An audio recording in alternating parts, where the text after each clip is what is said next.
வணக்கம். மகாசக்தி மாசாணியம்மன் கோயில் தலைமை கர்த்தா செந்தில் மாசாணி பேசுகிறேன். அதாவது எல்லாமே தெய்வம் இருக்கிறப்ப எல்லா நேரமும் நல்ல நேரம், எல்லா நாளும் நமக்கு தெய்வீகமான நாளுன்ற ஒரு விஷயத்தை தெரிஞ்சுக்கிறணும். ஏன் இதெல்லாம் சொல்கிறேன் அப்படின்னா, நாள் என்ன செய்யும் கோள் என்ன செய்யும், உன்னை நம்பி வந்த வினைதான் என்ன செய்யும், இந்த மாசாணியம்மன் இருக்கையில்ன்ற மாதிரி. அன்னைக்கு நான் சென்னை போகிற நாள் அஷ்டமி தேய்பிறை அஷ்டமி திதி.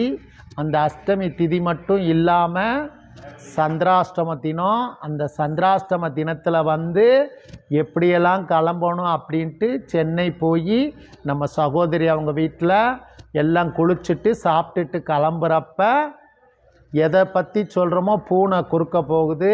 அந்த பூனை குறுக்க போகிறப்பயுமேவும் இப்படியெல்லாம் நமக்கு சோதனை இல்லை, இதெல்லாம் ஒரு சாதனை, உன்னைய நம்பித்தேனம்மா நீ சொன்ன அருளில் வந்திருக்கேன் அப்படின்னு சொல்லித்தேன் கிளம்புனேன். ஏன் இதெல்லாம் சொல்கிறேன் அப்படின்னா, தெய்வ பலம் ஒன்று இருக்கிறப்ப வேறு எந்த அபசகுணத்துக்கும் நமக்கு சாட்சியே கிடையாதுன்றதுக்கு இது ஒரு முன் உதாரணம். அப்போ போகிறப்ப அன்னைக்கு போய் சரியான முறையில் விளக்கு கடைக்கு போனோம். விளக்கு கடைக்கு போகிறப்ப நளினி அம்மா அங்கே இருக்கிறது எனக்கு தெரியாது, நான் வர்றது அந்த அம்மாவுக்கு தெரியாது.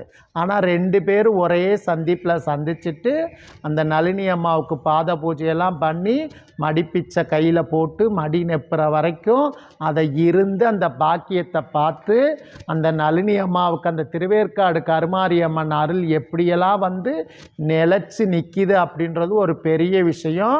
அப்புறம் அவங்கள சாந்தப்படுத்துறதுக்காண்டி பால் கொடுத்து சாந்தப்படுத்தணும். அந்த அருளெல்லாம் முடிஞ்சதுக்கப்புறம் அந்த அம்மா கிட்ட பாலை கொடுத்தோன்னு சொல்கிறப்ப பாலோட வாடை பற்றாலே அவங்களுக்கு வாமிட் வந்துருமா.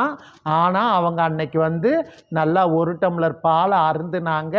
இதெல்லாம் தெய்வத்தோட கூற்றுக்கு எத்தனை காரணத்தை சொல்லணும்னாலும் சொல்லவே முடியாது.